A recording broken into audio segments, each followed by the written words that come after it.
that after that clumsy divorce, apparently they've decided to give it another shot. But there's some complications. Quick primer: ESPN and MLB, Sunday Night Baseball, playoff games, home run derby. ESPN and MLB together as one over the years, back, from the home run derby with Chris Berman to the absolute Block C of SportsCenter. And then there was an opt-out. I remember, Coco, when the opt-out was going to be part of a deal. And the question was, will ESPN opt out of this? Will MLB opt out of it? You like the possibility of getting more money because everybody's rights fees are going up, up, up. There was no end in sight. And then all of a sudden, there were some regional sports network issues. There were some television revenue issues. ESPN looks around and says, I've got to spend more money on football. I'm way more focused on football. I don't want to pay $550 million for the bag of rights that I have from MLB, so I'm going to opt out. MLB said, no problem, I'm going to opt out. Anything you can do, I can do better. I can do anything better than you.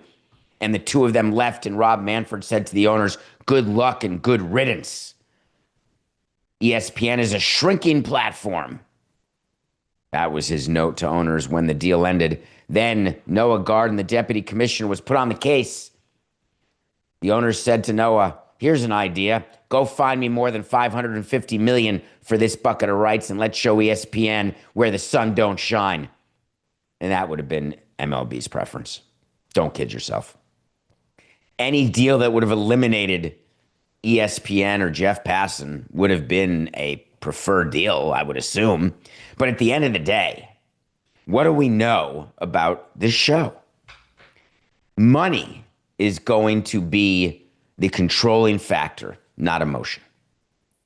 No matter how much Jimmy Pitaro, the head of ESPN, Bob Iger, the head of Disney, Rob Manfred, the commissioner of baseball, other owners, no matter how much they disliked each other, there was a conflict, there were hurt feelings, there were bruised feelings, there was this feeling we're not loved, and you've heard Skipper and I have therapy sessions about this issue from when he was at ESPN and I was in baseball.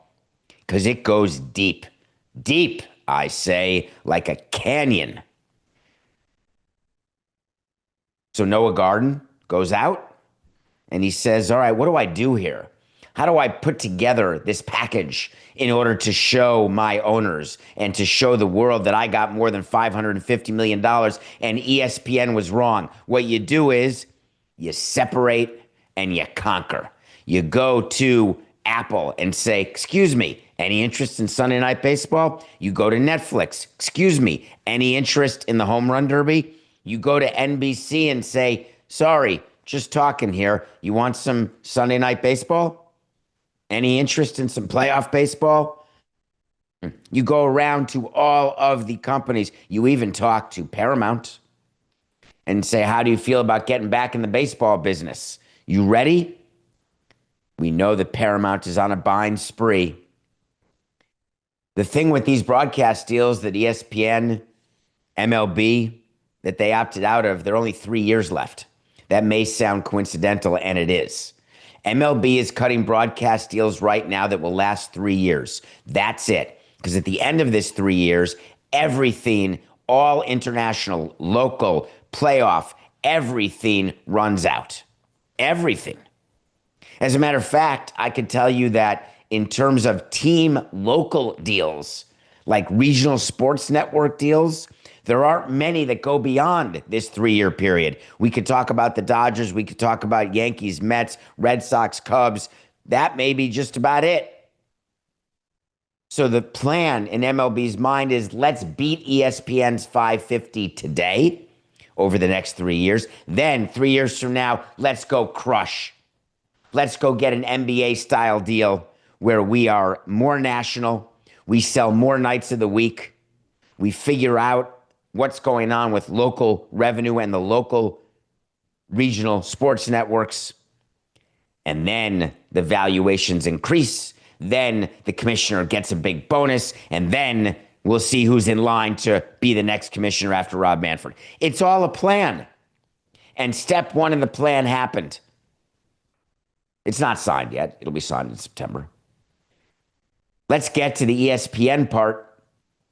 Because when you crawl back to ESPN and ESPN crawls back to you, it is a marriage of convenience that comes after a divorce of desire. And the marriage of convenience is that ESPN has this DTC app that debuted Thursday. Are you paying $29.99? Do you have it as part of what you have with Hulu or Disney? Is this a thing? I, for one, have not paid the $29.99 yet because I think I pay enough that I should be able to get it, but I haven't gone on it because there's nothing on it I need to see right now. That's my view for the moment. But they're looking to acquire content. Jimmy Pitaro told us and told the analysts on Wall Street what interested him after he opted out of the baseball deal. He said, the current package doesn't interest me, but broadcasting local games, that interests me. And everyone at the time was saying, what does he mean that he wants to be part of the solution for the regional sports network issues? Why would he want to get into that business when that business absolutely stinks? It's been completely upended by those who have chosen streaming instead of cable.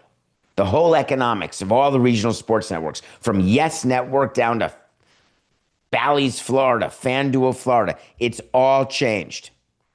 ESPN approaches MLB, MLB approaches ESPN and says, hold on, I have an idea because I've got to buy the rights to show highlights on SportsCenter. I've got to buy the rights to show highlights on the direct-to-consumer app because when that broadcast deal got opted out of by ESPN and MLB, there were no highlight package rights left. What does that mean? When you turn on the TV and you watch a game and you're watching CBS Sports HQ, when you're watching any one of SportsCenter and you see highlights of a game, guess what? That is property of the league. That is being bought by the company that's showing you the highlights. They pay money for that. People don't talk about that, but it is huge amounts of money that owners receive for disseminating. Have you ever heard a broadcaster, Coca? Any dissemination of this live project cannot be done without the written consent of blank. That always used to be a thing that's said. They don't say that much anymore. They just show it on screen. In any case, ESPN had to buy the highlights. So they had to do business with MLB. Hard stop. Then ESPN said, you're spending a lot of money right now. You're producing and basically you are the network that is doing 5 of your teams. Do you remember this? That there are 5 Major League Baseball teams who don't have a regional sports network deal because their deals got canceled or their companies went bankrupt and they were not able to cut a deal with anyone else. So MLB took over the production of these games. Yeah, it doesn't matter if you're a good team, Padres, bad team, Rockies, Diamondbacks, 5 teams. ESPN said, I have an idea. Let me broadcast those 5 teams. We'll take over. And on top of that, why don't you let us be able to give all out-of-market games through ESPN? And MLB said, well, that sounds a lot like MLB.TV. And ESPN said, exactly. So why don't we fold MLB.TV into ESPN? We don't necessarily have to purchase it the way the NFL was purchased. NFL Network was purchased. Red Zone was purchased by ESPN. We don't have to do that. We're not offering any equity, though we'll wait to see what happens in September. But remember what I told you yesterday, dollars to donuts, that the owners are going to take dollars, not donuts. Whereas the NFL owners took the donuts, not the dollars. ESPN said, I want to broadcast 5 teams locally, and I want to broadcast all out-of-market games. And MLB said, well, hold on, this is interesting, because if the price is right, we will give you the rights to what MLB.TV does, and we will give you the responsibility to produce and deal and disseminate the 5 teams that we've had to deal with. And we'd like you to do 30 regular season games, but not on Sunday nights, where ESPN used to be, Sunday Night Baseball. then what would you pay us?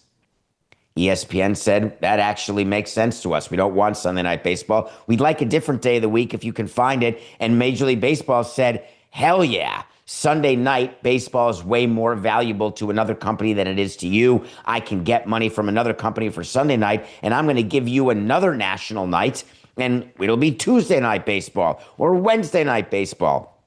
And we'll pretend that's just like Sunday night, and therefore you can keep everyone employed, keep producing games, directing games, showing games.